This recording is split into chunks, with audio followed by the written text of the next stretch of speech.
What's up guys, Veteran Gamer here, and today's review is Rogue Company.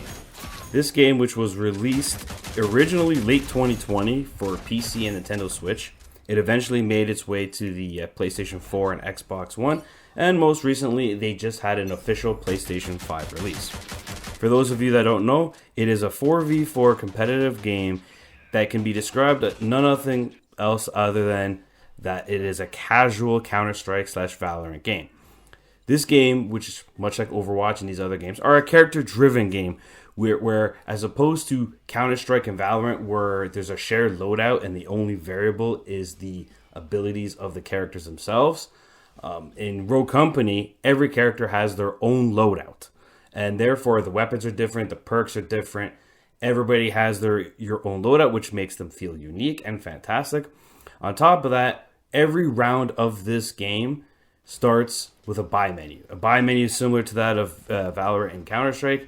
However, there is a little bit of difference. Not only do they have their own loadouts per character, but you can actually upgrade them. So like the guns themselves are actually like 3 tiers for the guns, 2 tiers for the sidearms and the equipment, to which you spend your in-game money towards upgrading and or purchasing.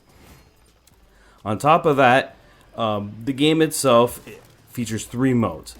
Demolition, which is literally Counter-Strike and Valorant. It is legitimately, a 4v4, first team to win 9 rounds, A-B bomb site.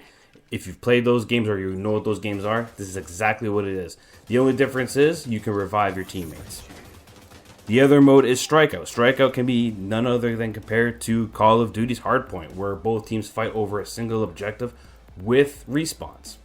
There is a third mode called Extraction, but this mode to me is like basically, it's no point of having this mode. That mode is basically Strikeout. It's the exact same thing, but there is no respawns as opposed to having respawns, and it was my least enjoyable mode that the game does ship with. Being a free-to-play game, obviously there comes with the typical free-to-play tropes, things like a battle pass, as well as grinding to unlock all the other characters. On top of that, if you don't want to grind, you could also spend real-world money to expedite these processes. The game itself overall is pretty good. There is 2 flaws. One flaw being that there is a lack of depth for this game long term. Like, this is the kind of game where you will play for about an hour or less. Maybe you're waiting for a buddy to log on or what have you. This is not the kind of game where you're going to sit and have a 3-hour session. There's not enough depth here. It is a free, fun game to pick up and play, especially if you don't take it seriously. This game is not going to win any esport awards by any means. The other issue is actually a community-driven issue, which is a lever issue. There is many points of this game where I experienced levers. It's like 1 in every 3 games, either my team or the enemy team or both will just have a lever, and it's quite irritating because they don't backfill the levers. It's again, much like Valorant and Counter-Strike, you're committed to the game. If you do leave and then try to fire up the game again, you will be put back into that match that you just left.